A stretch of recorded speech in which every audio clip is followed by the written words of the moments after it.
Sir నమస్తే అండి. అండి ఇప్పుడు WTC ఎక్స్పెక్టేషన్స్తోనే మనం క్రికెట్ టెస్టులు ఆడుతున్నాము. కానీ రీసెంట్గా చూస్తే మనం ఆస్ట్రేలియాతో 4th టెస్ట్ కూడా ఓడిపోవడం జరిగింది.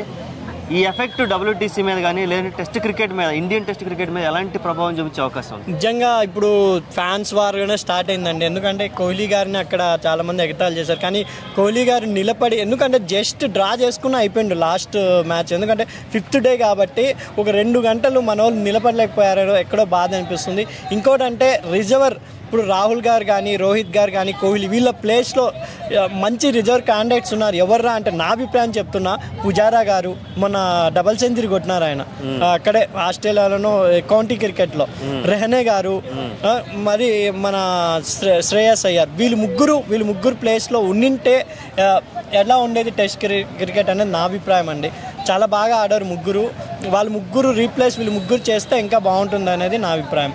ఇంకా ఏంటంటే నా అభిప్రాయం ప్రకారము సిరాజ్ గారు కొంచెం ఎక్కడో స్లిప్ అవుతున్నారు. షమి గారిని త్వరగా తీసుకొని వచ్చి టెస్ట్ క్రికెట్లో జాయిన్ చేయాలి. ఇప్పుడు ఎలాగో నితీష్ రెడ్డికి ఛాన్స్ ఇచ్చారు, సర్ఫర్ ఖాన్కి కూడా ఛాన్స్ ఇస్తే ఇంకా బాగుంటుంది. మన ధ్రువ్ జురేల్ని కూడా, రిషబ్ పంత్ 2nd టెస్ట్లో ఫెయిల్ అయ్యారు, 3rd టెస్ట్లో కొంచెం ఏడో ఆడారు. అంటే ఆయన ఏంటి మాన్యువల్ మిస్టేక్స్ ఎక్కువ జరుగుతున్నాయి. గౌతమ్ గంభీర్ గారు ఇవన్నీ గమనించకుండా ఏదో ఆవేశంలోనే వెళ్తున్నారు అనుకుంటున్నారు. ఎందుకంటే ధ్రువ్ జురేల్ని అక్కడ పక్కన కూర్చోబెట్టుకున్నారు.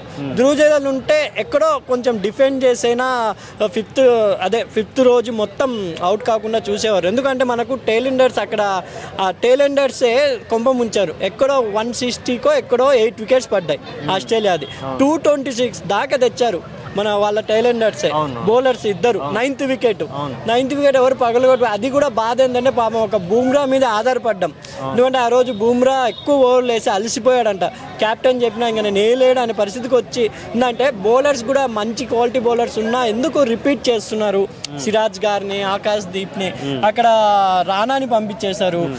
మన షమి గారిని సెలెక్షన్ చేసినా ఆడిపోలేదు. ఇవి చిన్న మిస్టేక్స్ ఇంకా ఈ 2025లో జరగకుండా చూసుకోవాలి నా అభిప్రాయం.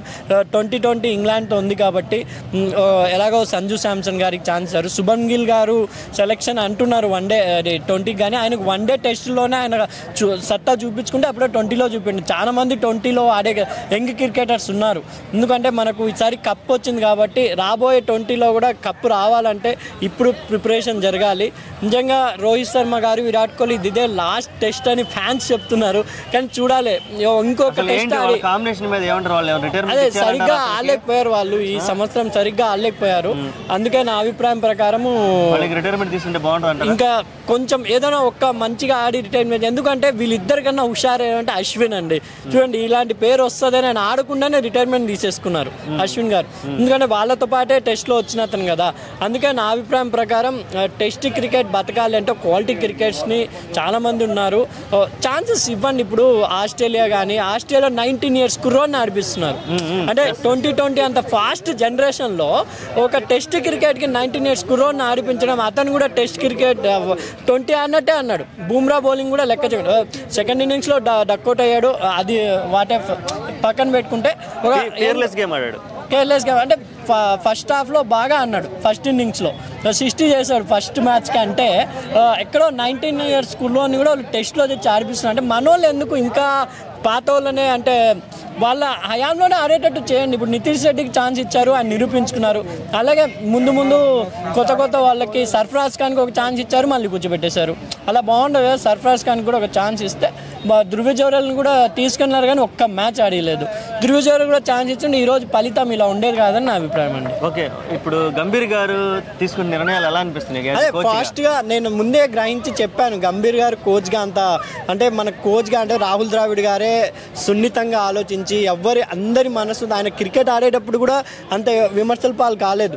కోచ్గా కూడా చాలా విమర్శల పాలు నిదానంగా అందరితో ఫ్రెండ్లీగా ఉండే వ్యక్తి కాబట్టి నా అభిప్రాయం ప్రకారం 100%గా ద్రావిడ్ గారు మాదిరి గౌతమ్ గంభీర్గా ఆలోచిస్తే ఆయన కూడా కోచ్గా మంచి భవిష్యత్తు ఉంటుందని నా అభిప్రాయం అండి. ఇప్పుడు ఇంగ్లాండ్తో స్టార్ట్ అయ్యే 2025లో ఫస్ట్ మ్యాచ్ కాబట్టి సూర్య క్యాప్టెన్షిప్లో కొత్త వాళ్ళకి ఛాన్స్ ఇస్తారని నా నమ్మకం.